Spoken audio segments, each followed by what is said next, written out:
welcome to Outrage and Optimism. I'm Paul Dickinson. I'm Christiana Figueres, not Tom Rivet Carnat. Where is Tom?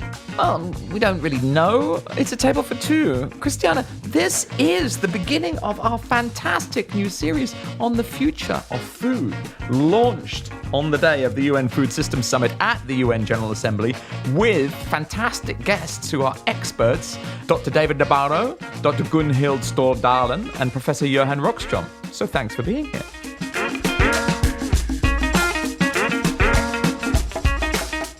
Okay, Christiana, this is the first series in our fantastic Future of Food series. I'm very, very excited about that because food's so important, and we can talk about that a little bit.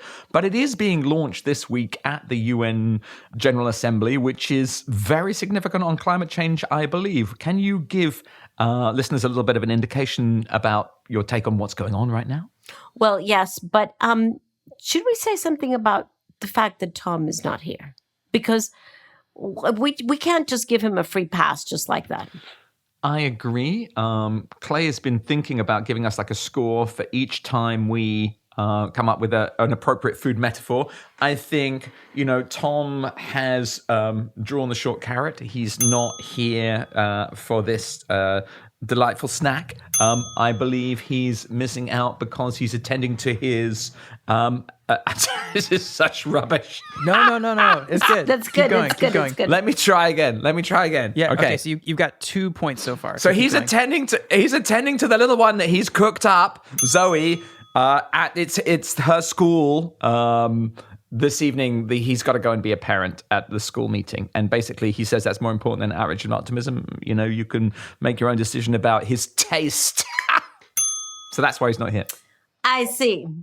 Well, that's why he's not on the menu. Sorry. I really don't want to give you that one. They just keep coming. Paul is on a roll here. I'm not sure where I'm rolling to, but I'm definitely rolling. Christiana, so can you give us... I'm not sure if it's a Vietnamese roll, a spring roll, what kind of a roll it is, but you're definitely on a roll, Paul.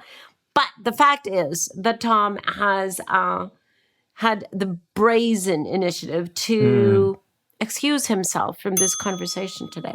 So we shall have to make him chop 3 times as many vegetables for next time. Nice. But Christiana, can you just give your kind of summary of politically what's happening right now? We're so soon before the COP. It's the UN General Assembly. What's your interpretation of the geopolitical events that are happening right now? Well, it's a very busy week in New York this week. It always is for UN General Assembly week, where heads of state file in over several days to address the General Assembly of the United Nations. But that General Assembly week is also the week in which traditionally something called Climate Week has actually also occurred. And that is a huge gathering of so many different actors from both the private and the public and the financial sector who come together to report to each other informally what they are doing to contribute to the current efforts on climate mitigation and adaptation. Add to that, also this week, also in New York, there has been over quite a few years since I remember being there. The Secretary General has called for a meeting of heads of state, taking advantage that they're in town, to discuss climate change and a little bit in preparation for the upcoming COP. That has been done by Ban Ki-moon and now by Secretary General Antonio Guterres. What is new about this meeting that he convened is that he made it a roundtable. He made it an informal roundtable. So it is quite unusual because usually this is a pretty formal event with translators and very official scripts that are read out. But Secretary General Guterres has actually invited heads of state to come around the table and have a much more informal heart-to-heart conversation. He started off, of course, by calling for leadership from all G20 countries because it is those countries that hold 80% of emissions, and hence it is very important that every one of them actually come to COP26 with their ambitious cuts.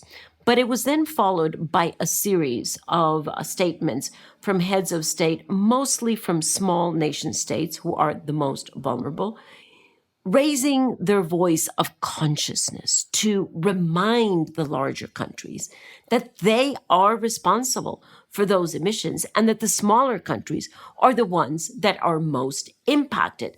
So you had the Prime Minister of Barbados, you had the President of the Marshall Islands, you had the President of the Marshall Islands, who's always had such a leadership role in calling everyone to account. And President of the Marshall Islands said quite dramatically, the cliff is 2030, 9 years away. My own president, Alvarado of Costa Rica, another small country, referred to a book written by Boris Johnson, The Churchill Factor. And he said that book emphasizes how one individual can make a difference. And he said, now we need individuals. We need a Boris factor. We need an Antonio factor. We need a Mia factor. We need a Vladimir factor. And in particular, we need a Biden factor. Now, what I thought was particularly typical of one of these heads of state is Paul, your prime minister, Boris Johnson, who is hosting, let's remember, COP26. Big job. He said COP26 will be staged in the full glare, that's an unusual word to be using, of the global spotlight. And when the summit ends, when most of the world has committed to decisive, game-changing action, it will be clear to all which of us has lacked the courage to step up. And then he said, the world will see and your people will remember and history will judge. So you can look away. You can do the minimum. You can hope that if you feed the crocodile enough, it will devour you last. Or you can show leadership. Where does that crocodile come from, Paul? Well, I think I knew, but I looked it up. It is from Winston Churchill, who said, an appeaser, I'll do the voice, an appeaser is one who feeds a crocodile, hoping it will eat him last, or her. But yeah, I mean, like, that's the whole point. You can't appease climate change. It's gonna come and get us. And by the way, I've got to say that from the little I know of this, Christiana, I hope you would agree, it's wonderful that Secretary General Guterres actually offered the opportunity for real conversation between real people rather than these sharing of prepared statements, because it seems like it could be like a breakthrough in diplomacy, right? No, absolutely. Those are much, much more helpful because they allow everyone to speak much more frankly than the usual protocol allows. So very helpful. But speaking about crocodiles devouring, the other event that is taking place and starting today, which is unusual for the United Nations, is the UN Food Systems Summit, which is focusing on the role of food systems, both for personal, individual public health, but also for planetary health. And it has been the work of hundreds and thousands of people around the world focusing and organizing this. And there's a lot of expectation and excitement about the fact that we are finally at the highest level at the UN in New York, focusing on an issue that is of prime importance, both to our health and survival, as well as to planetary health and stability. So quite exciting, this UN Food Systems Summit. So in order to bring our listeners into that conversation, we have brought in 3 experts to have a deeper conversation about the food systems challenge and what we are dealing with as the United Nations begins to turn its attention to this very difficult issue that has honestly not had the attention that it deserves.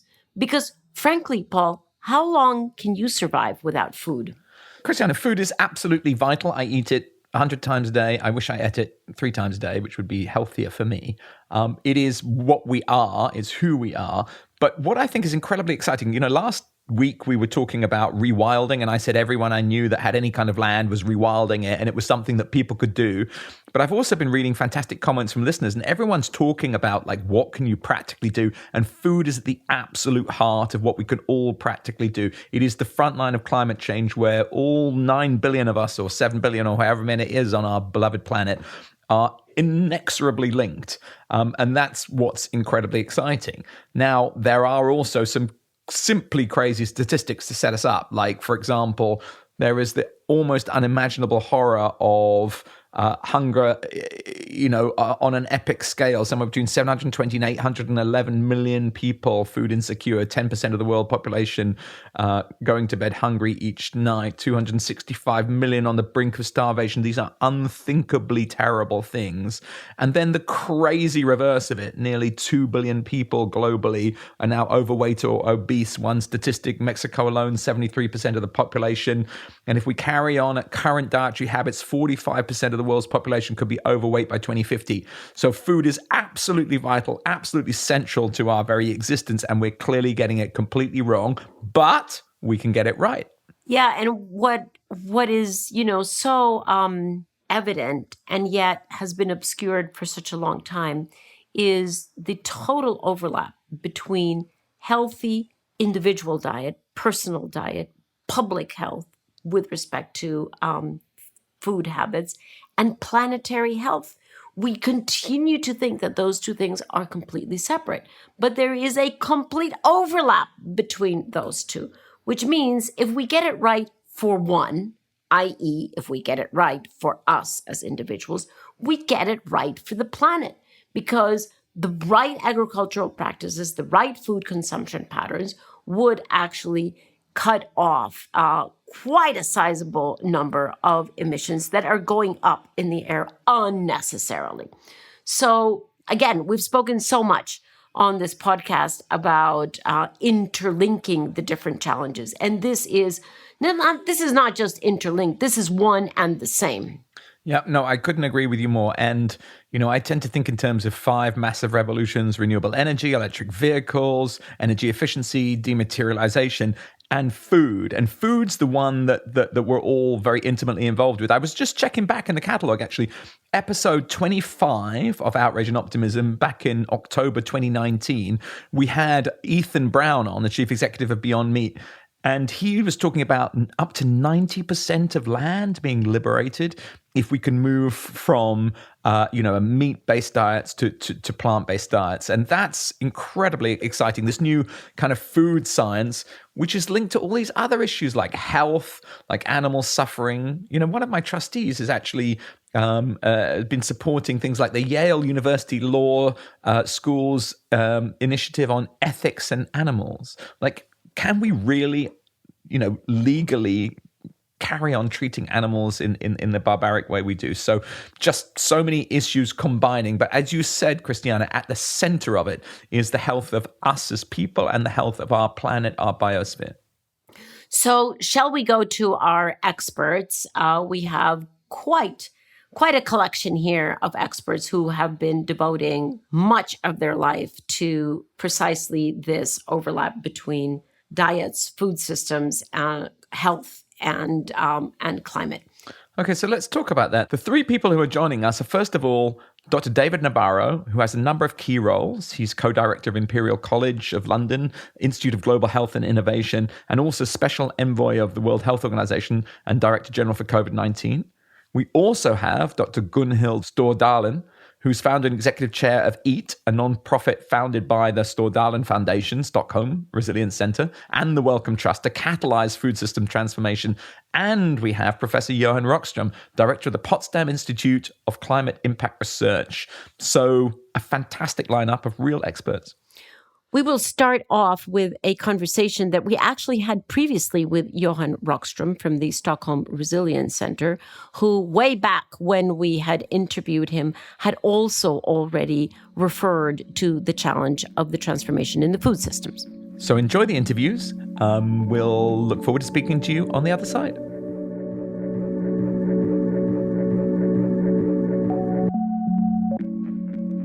Since we started burning fossil fuels, sometimes in the 1850s, from that moment up until today, terrestrial ecosystems, so land, has been our best friend by absorbing, on average per year, roughly 25% of our emissions caused by fossil fuel burning, taken up by trees, biomass, and soils.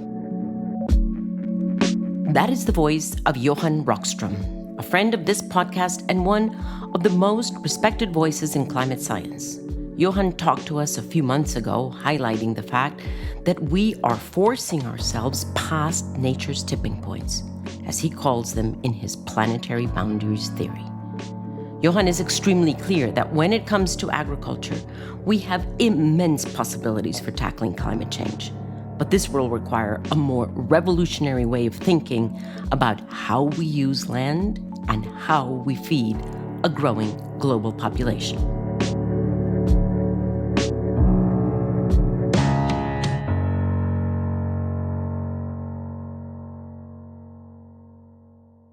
The more we burn, the more stress we put on the planet, the more planet Earth has been helping us by just absorbing more and more. It's just a proof of the biophysical resilience of the system. You stress it, it's been protecting us. The most important insight in this is that what have we also done during 150 years? Well, we have cut down forests, destroyed ecosystems, and transformed it into agriculture, infrastructure, and cities. So roughly 50% of the land area on planet Earth is today transformed, particularly into agriculture. Now, the big drama is that when you look carefully at the numbers, the 25% of carbon uptake, all of it is in natural ecosystems. So agricultural land is actually the single largest emitter of greenhouse gases. So it's quite a, can you imagine just the drama that you have, natural ecosystems, which is this tremendous carbon sink, but as soon as you transform it into food production, it actually turns into a carbon source.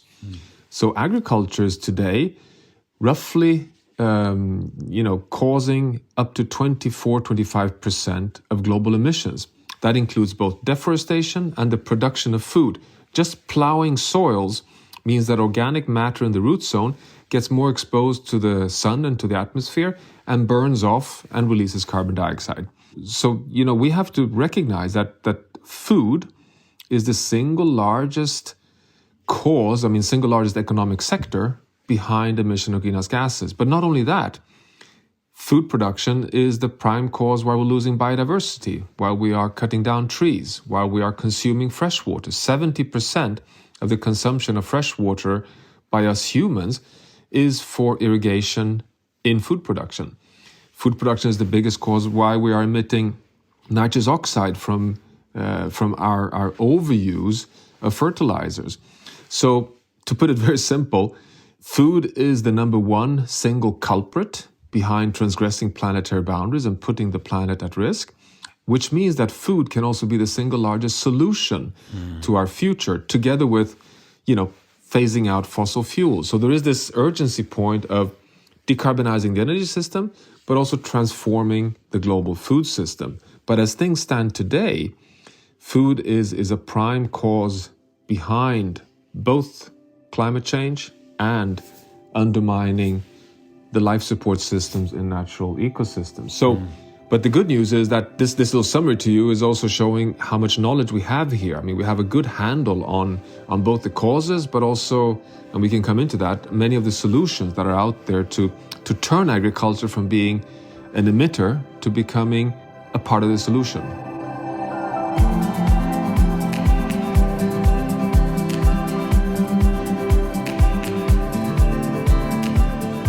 So, that's the science. That is the why.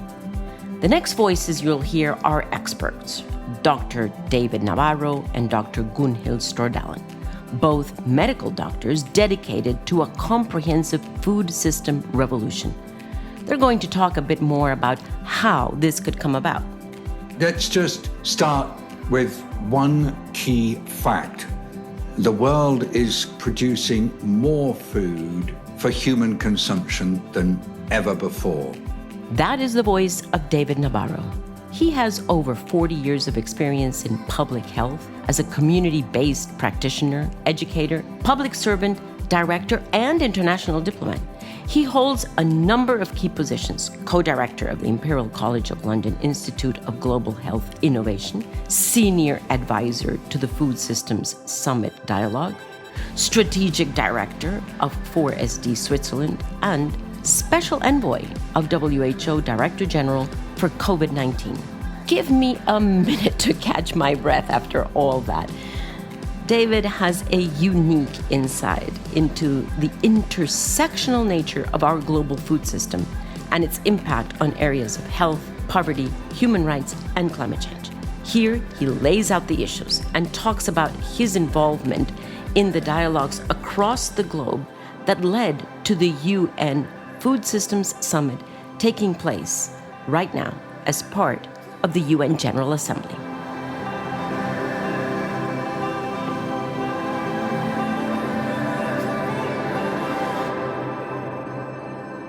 Some would say that the way in which the systems which lead to the production, processing, distribution, consumption, and then use of this food are really more tuned up and functional than has ever been the case.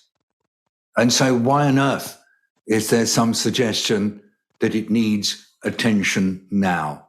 And the answer is that the balance sheet is not right. That the total value of what comes through the world's food systems, crudely calculated, is about $10 trillion per year. But there's a downside to this, which is that actually the way we produce and use food has a total cost to the world that's in excess of that. That's about $12 trillion a year. And what that means when you ask the economists is simple, that actually, despite all the great things that are happening in food systems everywhere, there's too many disbenefits and they need attention. And in short, they are first, that the way we produce our food and consume it seems to be actually not very good for our bodies. Like somewhere in the region of half of severe illnesses and death in many parts of the world is linked either to too much or too little of ingredients from food. Basically, we're not doing our bodies good at all. And in some places, that's really evident. In Caribbean islands or emerging in different parts of India, you see high levels of diabetes mellitus, particularly type 2, high levels of heart disease, and these can be directly traced back to what people eat. The second thing that's not right is that most of the land in today's world that is shifting from forested land into land that's used for other purposes is land going into food production, simply because of a voracious desire by humans and by the animals that belong to humans and certain other purposes for more and more food, particularly more and more grain. And if we link together the destruction of forests and then the damage to nature caused by pesticides and fertilizers, and then the emptying of aquifers caused by overuse of water from the soil, what does this leave us with? It leaves us with the recognition that nature is being damaged by food and damaged by the way we produce food in our food systems. Thirdly, an awful lot of food production leads to the emission of carbon dioxide, that's greenhouse gases. And yet an awful lot of those greenhouse gases could actually be captured by that beautiful power of photosynthesis, the capacity in leaves to capture carbon dioxide. And then lastly, we've got a problem of food systems in many places not providing adequate employment for people in rural areas, particularly poor people. So you've got rural distress. Altogether, it's just not right. And we've got to get it right. So whether it's about nutrition and health, or whether it's about the environment, or whether it's about climate, or whether it's about poverty reduction, and in particular in that, the poverty reduction of women in poverty, we've got to mend it. If food systems can be got right, the rest will come right. If food systems are not got right, the rest will go wrong. That is such a helpful diagnosis. Thank you so much. That is so, so helpful to have it put out there so clearly, how all of those disbenefits, as you called it. I'm not sure that word really exists, but let's create it right here. It was created by David Nabarro.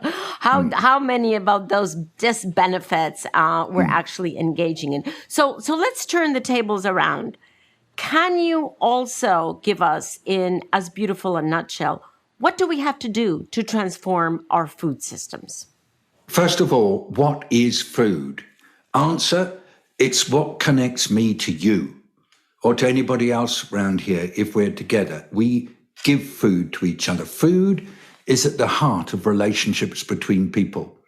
Sometimes we're nasty to each other with food, but mostly we use food to express love, to care, and also, of course, to nurture. And we must remember that food is a part of us. Food is also a part of our relationship with the earth, with the sea, with fresh water, with the air. It's at the center of our relationship as humans with our planetary environment. But do we treat food like that when we talk about it? Do we treat food like that in big meetings when we discuss it as a global issue? No. We tend to treat food as a commodity that we trade on markets. The price of wheat, the price of beef, the price of sugar, the availability, whether or not the price is going up because supplies are squeezed, all that stuff. And that's important, the economic dimension. But what really matters is that the future will be better if we replace and reposition food where it should be as the key issue that connects people to each other, connects people to the planet, and it is an absolutely vital requirement for our everyday lives. Like water, it is an essential good. So the first thing that we need to do is to reposition food. And then the second thing that we need to do is to get everybody who's got a stake in food to be part of the decision-making about the future. It's important to have the ministries of agriculture there, but we need everybody. We need all the different ministries, all the different parts of society that are involved, all the different stakeholders, because without that, we will not get food to the right place. It won't make it too complex. What we see that it does is it makes sure that there is a collective engagement in the future of food, and that's brought into how we govern food, changes the nature of decisions. And I hope, Christiana, it will lead to an end to lurching from one extreme policy to another, and we have a holistic approach to food that takes us in the direction we need to be by 2030. Well, that's such a beautiful encapsulation of the challenge, David, right? Because food systems are by nature very complex systems. As you say, they need everyone to improve this. Whether you are an eater or a producer or a transporter or a policymaker or anyone else, the fact is that we all come into contact with food. We all have a relation. There's no human being that doesn't have a relation with food because it is at the basis of our life. So how are you dealing with that, David? How is the UN Food Systems Summit engaging in that complexity and inviting all of us to embrace the systemic nature of food systems and thereby be able to move forward with these goals that you have so well delineated? Thanks, Christiana. I've taken a leaf out of your book, really. Once upon a time, you told me that if we want to make a difference on the things that really matter to people in our world, we have to be prepared to take on the hard stuff. There's not an easy street here. And I think that on food systems, we're learning that it is going to be challenging, but also that it will be hugely rewarding. So let's start with the stuff that puts us off. Number one, it's difficult. As you say, it's local. It involves a lot of controversy between different people who have rather varied roles in the food system. And so hard and complex is there. But then one of the things that we've learned is that actually humans are quite good at dealing with hard and complex issues. Otherwise, we wouldn't have survived this long and be doing so well. And we're great when we do it together. And we're great when we work with other people who've got an interest in what we're trying to do. And we're terrible when we work fragmented and isolated and compete and try to pull one over each other and generally are horrible to each other. And so my optimism when it comes to food is just born out of the fact that Dr. Agnes Kalibata, the special envoy running this food system summit, said, I want everybody to feel engaged. When I say we took a leaf out of your book, I learned in climate work about Talanoa dialogues. I learned how vital dialogue has been to help groups of people come together and appreciate each other's points of view. Because if you're trying to get systems shift, we're never going to move if we can't start to work out where other people are coming from. Because we're never going to be able to get everybody else to agree with us. But if we can be comfortable about where people are situated on a complex issue, at least there's scope for us working together and shifting the agenda together. So we organised these dialogues, Christiana. We thought there might be 30 or 40 countries interested. We thought we might altogether have absolute maximum 1,000 dialogues by the time of the summit. And what do you actually have? 148 countries and there you go. Well over 1,000 dialogues already. And this is in the midst of COVID. And it's nothing to do with us. Fantastic. It's entirely to do with the fact that this world has been woken up and shaken and really, really rattled around by what COVID is doing. Because remember, COVID is not going away. It's here to stay, this virus. And it's a beastly, nasty virus that goes and does bad things to poorer people who don't have access to the lovely opportunities that we have to work from home and so on. So this COVID has actually focused the minds of decision makers everywhere. And they're saying, it's not tomorrow's problem. It's not somebody else's problem. It's our problem. And only us can deal with it. And so we've got people everywhere just talking about the future of food. And I actually do believe, Christiana, that it will make people working on food more easily able to relate to the climate community, to relate to the nature community, to relate to the nutrition community, because we will see that what we're working on touches so many other issues. And that if we can get it right, it's truly transformative. And if we can do it by 2030, we might actually stop some of the other bad stuff that's going on all over the place.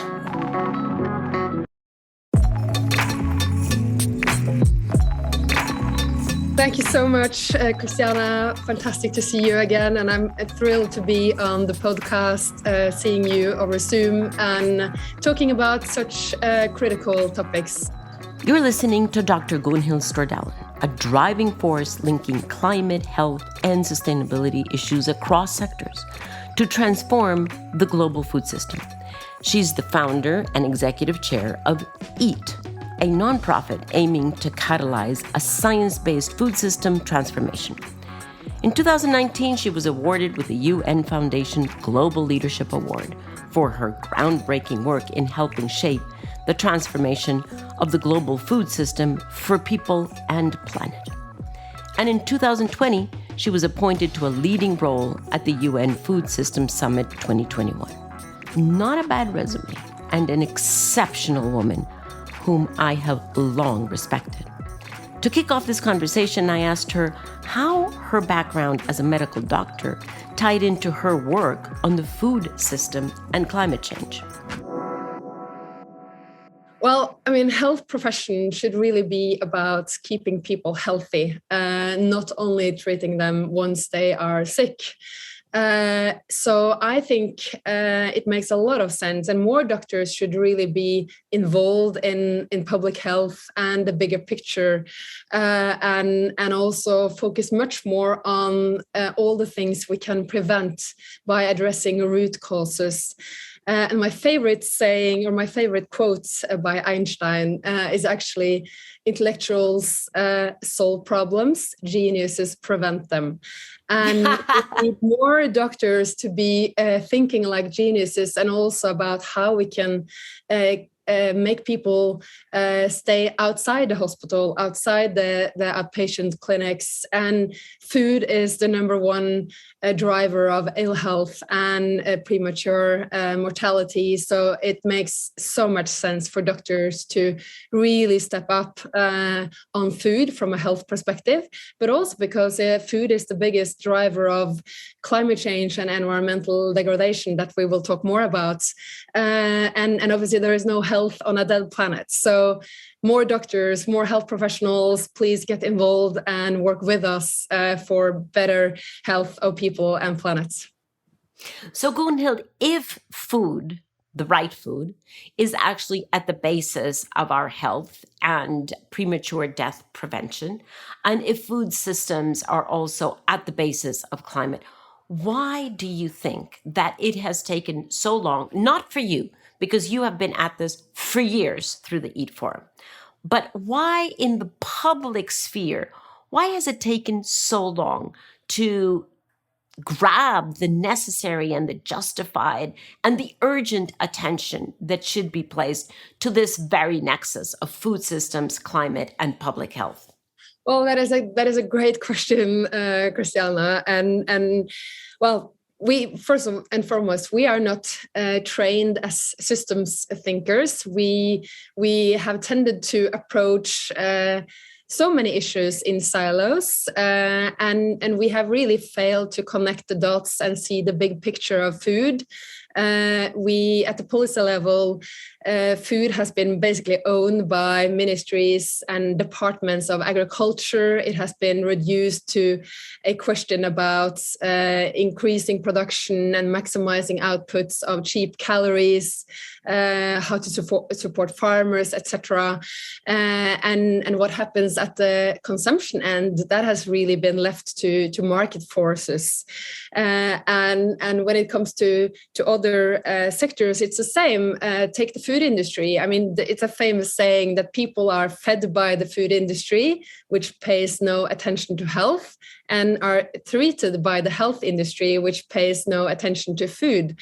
And again, it's really a paradox that doctors, myself included, we have hardly any nutritional training, not about the health impacts and nor about the environmental aspects. So this is really, it's going back and really is all about the society being operating in silos and not seeing the big picture. But that, fortunately, is changing very rapidly, and the awareness that food is a system and that we cannot tackle or deal with the issues of hunger, of health, climate change, environment, livelihood. We cannot deal with these issues separately because they are inextricably interlinked. And one blind step forward in one outcome might actually lead to two unintended step backwards in another. So it's really about addressing the system and achieving multiple objectives at the same time. And right now, I mean, the curves are going in the wrong direction. We have food systems that are leaving 1 in 3 people on our planet malnourished, if you account hunger and micronutrient deficiencies and obesity, and food is driving climate change and biodiversity collapse, and it drives inequalities, and then we are wasting 1/3 of the food we produce along the value chain. So it's really broken systems that we are seeing as a result of this silo thinking, and also, fortunately, that stakeholders, policymakers, governments are now waking up and seeing that food is the problem, but it also holds the potential to be the solution to so many of these problems. And Gunhild, this, have to break through this silo thinking and planning and acting is something that we have discussed on this podcast repeatedly, because it applies to everything, right? It applies to everything that we do, to every human endeavor. We have to break out of this very crippling, narrow way of focusing on things. So thank you for bringing food and health into that broader paradigm. And in so doing, I note that you at Eat Forum partnered quite a while ago with the Lancet to launch what you call the Eat Lancet diet, which is both for our personal health as well as for planetary health. And would love to know from you, for our listeners, what are the main principles of that Eat Lancet diet that you recommend so that we can be healthier people and live in healthier home planet? So just let me start by telling you that this was when we started Eats, Johan Rockström and I, back in 2013. There was no scientific answers to how to feed the world enough healthy food within safe environmental limits or planetary boundaries. And without any scientific answers, without targets, it's really hard to make a plan. So that was basically the first thing we did, to reach out to the medical journal, The Lancet, and set up this Eat Lancet Commission. The good news from the researchers was that indeed it is possible, in theory at least, to feed everyone enough healthy food without destroying the planet.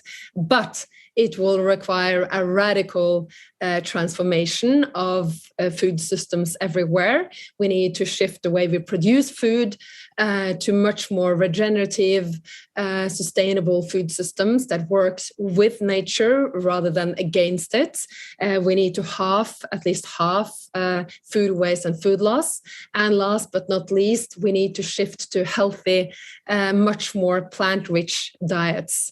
So that was basically the essence. And there is important also for me to say that it's not one global diet, not at all. This is, again, a reference diet, first and foremost, to really do the calculations at a global level, but it has a lot of flexibility. It can and must be indeed adapted and translated to different local conditions, local cultures, cuisines, etc. So, and people have accused it for being radical. But I tell you, Christiana, there's nothing radical about that diet, not at all. It's actually very close to the traditional Mediterranean diet, or like our grandparents used to eat. So the only thing that is radical is what diets in many places of the world looks like, based on ultra-processed junk food, meat heavy, and so on. Gunhild, you said at the beginning of that it is theoretically possible, and you went through the changes that we would have to undertake. But I also wanted to add to that the challenge of not leaving anyone behind, because, changing over to an electric car, or in the case of this conversation, moving over to a plant-based diet, you very quickly get the argument of, but that is a privilege of the few. That is not going to be accessible, available to the majority of people who, frankly, as a result of poverty, have ill health, they have low crop yield, they end up being forced out of no fault of their own to buy the cheapest food, which is usually the worst food for the human body. So how do we put, just transition is a very important issue in climate change and in decarbonization. And it is also in the food system. How do we put justice into the transformation of the food system so that everyone can actually improve their diets? This is not about health and sustainability. First and foremost, this is about social equity and social injustice.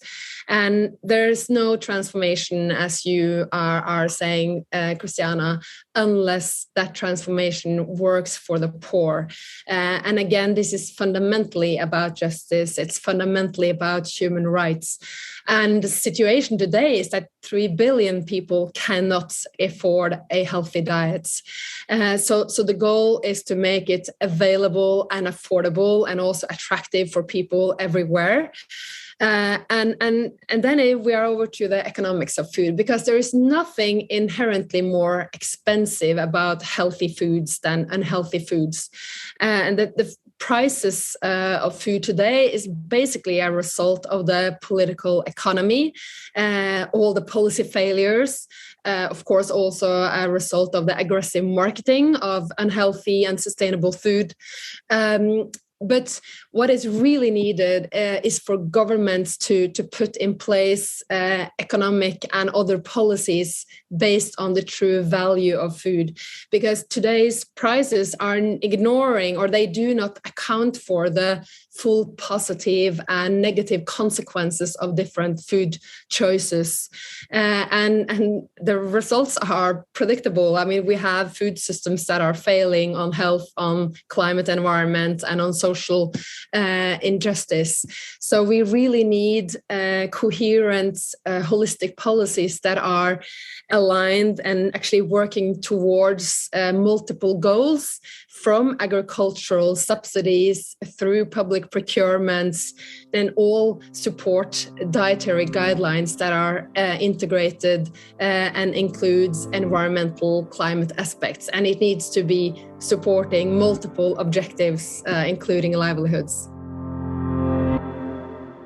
This is a complex set of issues and a lot to digest. What is completely clear to me from listening to these experts, and what will no doubt keep coming back in future episodes of this series, is that our food system as a solutions frame has been neglected for far too long.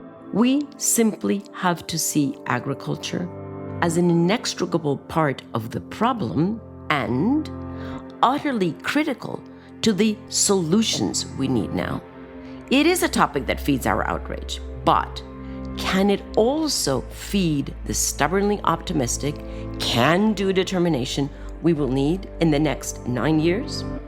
Isn't it important that COP26 climate and COP15 biodiversity take us further on? I really hope that the food system work can come in and give extra energy to the whole climate and biodiversity.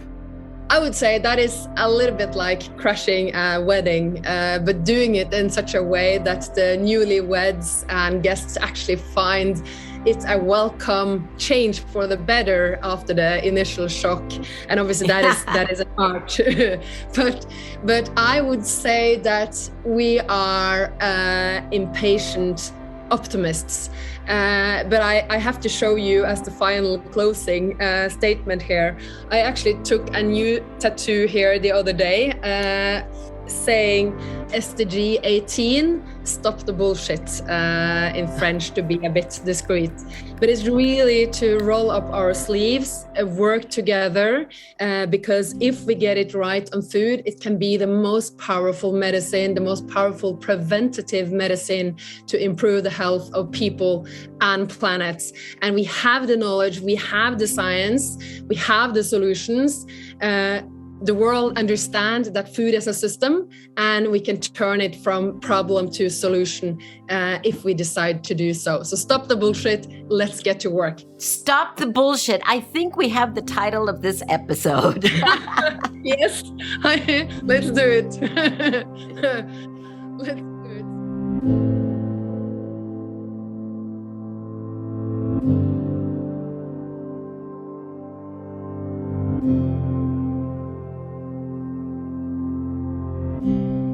Well, that was an extraordinary series of interviews, and Gunhild saying, stop the bullshit, is pretty in your face. And I've actually left Christiana after a delightful dinner and joined Sharon, who's actually going to explain a little bit about how we're taking this forward. So what did you make of all of this, Sharon? So, Paul, thank you for having me at your table for one. I've pulled up a stool, and I really want to ask you, Paul, you've been through the climate debate in many, many forms for a very long time, and your observations after having these sort of important conversations that we've had today. Why has the seemingly enormous, complex challenge that affects every single person on Earth, why has it taken so long for it to come to the fore, for us to really start to unpack the complexity and understand the human rights challenges, the fundamental right to food, the rights of agricultural workers, the enormous resource challenges from the amount of water that goes into unsustainable agriculture to the land use issues. Why do you think, from all your years in this sphere, it's taken so long for us to really worry enough about the food system? Well, it's a great question, Sharon, and I think everyone would have a different answer. My own is that we have been simplifying the world in a sense, using technology, corporations, increased logistical capability. My life experience, is that as I've got older, there's been like more and more kind of exotic fruit, fantastically wrapped up in my supermarket. Did it come here by airplane? Did it come a very long way? Everyone's saying, well, we want to lower prices and we want more choice. And everyone's like, lower prices, more choice. I want more and more and more. I want to pay less and less and less. And the corporate system and increased technology has been providing that for us. And we just go off to the shop and we essentially kind of know the cost of everything, but the value of nothing. I mean, it's a bit of a cliche, but that's basically what's happened. Whether it's the health issues, obesity, whether it's, catastrophic damage to our environment, all of this is resulting in us having a sort of dangerous relationship with food. But everything we've done, we can undo. A super smart person once told me, if you have the power to stay as you are, you have the power to change. So we can fix this, but we've just got to recognize the scale of the problem.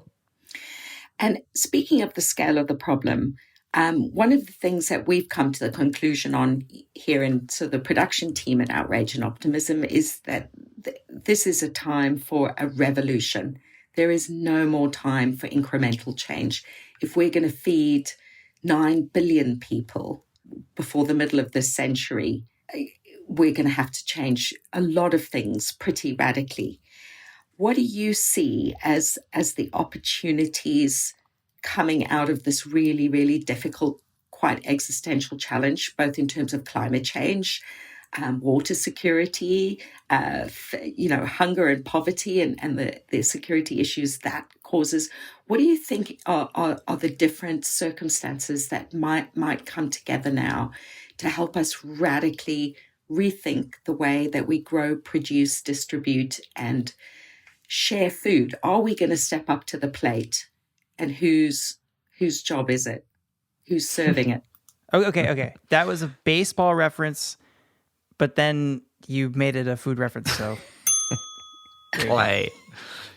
This subject. I mean, I understand you want us to, get the ingredients together for an incredible conversation. You have a recipe for success for us, and you think that you can, stir us into doing things the way you want us to do them, and kind of flatten us, roll us out, into some kind of cookie cutter serving. But that's not going to work because this subject's too serious. I think you misunderstand me. I don't want to fit you into a mold. I just want to get the scoop. You're playing two. That's what I'm noticing. All right, look, in all seriousness, Sharon, it's a great question. And I think that the key here is our attention. Up until I was 29, I used to smoke cigarettes. I knew it was bad for me. I knew it was going to do terrible damage to me, but I was kind of addicted to it. But I put my attention on my own health, my own survival. My governments helped me because they increased the tax on cigarettes, so they got more and more expensive. Later, governments helped smokers by banning cigarettes in public locations and restaurants and all the rest of it. And it was basically a collaboration between the health people, the government, and the citizen themselves. And it's at the heart of this, Sharon, is where we put our attention. If we put our attention into, I just want to buy more and more for less and less, and all I'm interested in is fast fashion and cars and, flying around the world on holidays every weekend, and I want a new kitchen and a bigger house and a whatever. If that's where we put our attention, then we are going to miss this. But if we put our attention on food and say, wow, this is important. This is the biosphere. This is my body. This is my health. What is it? David Nabarro talked about, the first thing we have to do is reposition food. And I think that's exactly right. It is the most fundamental right a human has, is to be able to eat. And you can't finish better than with Gandhi. There's enough for everybody's need, but not enough for everybody's greed. When we accept that together, these problems will melt away and we'll have a wonderful, much better world. But we've just got to wake up and smell the coffee. Well, thank you, Paul. That's a really good series of analogies. And I am heartily beaten over the head with your cooking pot on your superior number of restaurant and food analogies and puns. Thank you, Sharon. My belly is swelling with your very kind compliments. Each one a amuse-bouche, a way of entertaining me with these fancies. Clay, thank you for scoring us. Thank you all very much for listening this week. We'll look forward to being back with you on Friday for the update on how the summit has gone. Bye. So there you go, another episode of Outrage and Optimism. Thanks for tuning in to the first episode of our series on the future of food. My name is Clay. I'm producer of Outrage and Optimism, and hey, congratulations on making it to the end of the show. I'll reveal the winner of our dining metaphor analogies pun, whatever game we played in a minute. But first, I want to say thank you to our guests this week, Johan Rockström, David Nabarro, and Gunhild Stordalen. You can learn more about each one of our guests on this episode. You can connect with them, follow them, and actually learn more about the UN Food Systems Summit. All the links to that are in the show notes. So last week I said something along the lines of new season, new credits, new rules, something like that. Anyway, I made a list of cool things happening this week, climate related, and I thought I'd loop you in case you want to check them out. As always, everything I'm about to mention has a link for you to click in the show notes so you can go check it out. Okay, here's my list. On Saturday, September 25th, Global Citizen is streaming a live 24-hour concert. Artists like Coldplay, Billie Eilish, Camila Cabello, Jennifer Lopez, Lizzo, Nile Rodgers, many more will be there. You should go check that out. Another thing I want to mention is BTS did this really strange but fun live performance at the UNGA. I'm sure all of us have a niece or nephew that are into K-pop, so feel free to send them the video and become the favorite family member. Also, apparently for New York Climate Week, there's this 500-foot sea creature that's supposed to be climbing the UN facade all week. Sarah Law was actually supposed to send me a video of it, but she didn't, which either means the 500-foot sea creature ate her or she just forgot. She's probably working on the climate pledge or something. Fridays for Future is hosting a climate strike on Friday, September 24th. On their website, they have a map showing every climate strike that's happening that day, whether virtual or in person. And there's probably one happening around you. So go, organize, show up. Oh, and last but not least, the late night television shows are doing a climate night. So Trevor Noah, Jimmy Fallon, Stephen Colbert, Jimmy Kimmel, and others are doing this thing called Climate Night on Wednesday, which would be yesterday. But it's available on streaming services and YouTube the next day, which would be today.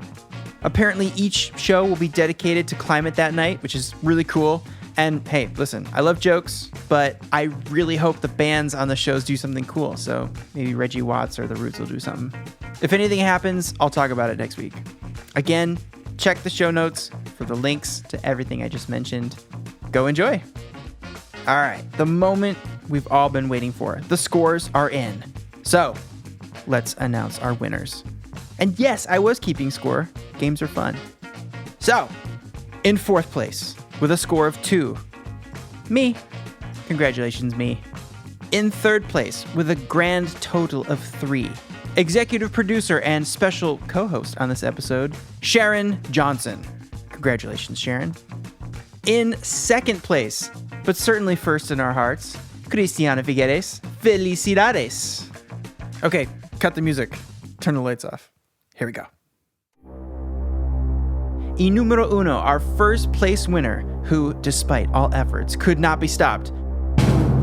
With 13 points, Paul Dickinson is our winner!